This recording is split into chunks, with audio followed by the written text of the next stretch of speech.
Hello friends, welcome back to Thakur education. आज मैं आप लोग को जैन धर्म के दूसरे पार्ट यानी पार्ट 2 में जो पार्ट 1 में बच गया था वो हम आपको पार्ट 2 में बताने वाले हैं। इनका उपदेश एवं शिक्षा, ये जैन धर्म जो है वो सभी एग्ज़ाम के लिए तो काफ़ी इम्पोर्टेंट है ही, स्पेशली बिहार का जो एग्ज़ाम है उसके लिए तो ये बहुत ही इम्पोर्टेंट है। अब हम जैन धर्म के उपदेश एवं शिक्षा के बारे में बताते हैं। तो महावीर स्वामी जो थे वो प्रथम उपदेश जो दिए थे वो राजगृह में दिए थे। उनका प्रथम शिष्य जो था उनका नाम था जामिल, जो उनके दामाद थे। संसार दुखमय है तथा दुख का कारण कर्म फल है। इससे मुक्ति के लिए त्रिरत्न का मार्ग उन्होंने बताया। वो त्रिरत्न का मार्ग है सम्यक ज्ञान यानी वास्तविक ज्ञान, सम्यक दर्शन यानी सत्यों में विश्वास, सम्यक आचरण इसका मतलब है सुख दुख में समान भाव। इसके लिए 5 महाव्रत में अहिंसा को इन्होंने सर्वाधिक महत्व दिया। जैन धर्म में आत्मा, पुण्य, जन्म, कर्म, मोक्ष, वर्ण व्यवस्था में विश्वास करते थे। ईश्वर में वो विश्वास नहीं करते थे। शादवाद एवं अनेकतावाद का संबंध जो है वो जैन धर्म से है। यह आत्मवादियों एवं नास्तिकों के बीच का मार्ग है। अब जैन सभा कहाँ कहाँ आयोजित हुआ था और उसके बारे में बताते हैं। प्रथम हुआ था 300 BC में पाटलिपुत्रा में। उसमें जो अध्यक्ष थे वो थे स्थूलभद्र। इनमें जैन साहित्य के 12 अंगों का संकलन किया हुआ है। द्वितीय जैन सभा हुई थी 6वीं शताब्दी 512 ईस्वी में वल्लभी गुजरात में। इसके अध्यक्ष क्षमा श्रवण या देवदीगण। महावीर स्वामी ने संघ की स्थापना की जिसमें 11 अनुयायी थे जो गंधर्व कहे गए। महावीर के मृत्यु के बाद सुधर्मन संघ के प्रमुख बने। जैन धर्म का विभाजन हुआ था चंद्रगुप्त के समय में। तो 2 पार्ट में विभाजन हुआ था, एक श्वेतांबर और दूसरा था मेरा दिगंबर। श्वेतांबर के जो संस्थापक थे वे थे स्थूलभद्र और दिगंबर के संस्थापक थे वो भद्रबाहु।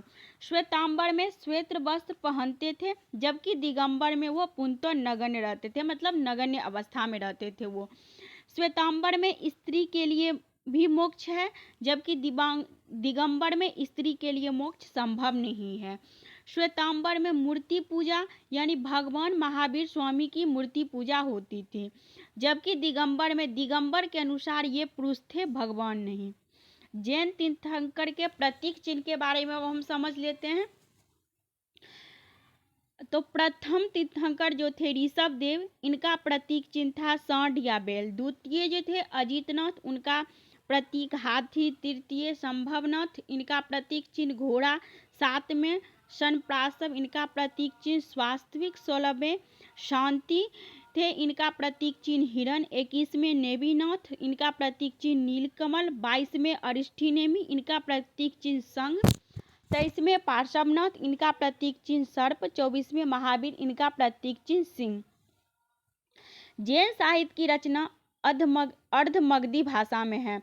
अंग 12 संख्या है, ये जैन सिद्धांत में दिया गया है। उपांग जो है वो 12 है जो अंग का विस्तार में दिया गया। प्रकीर्णन 10 है।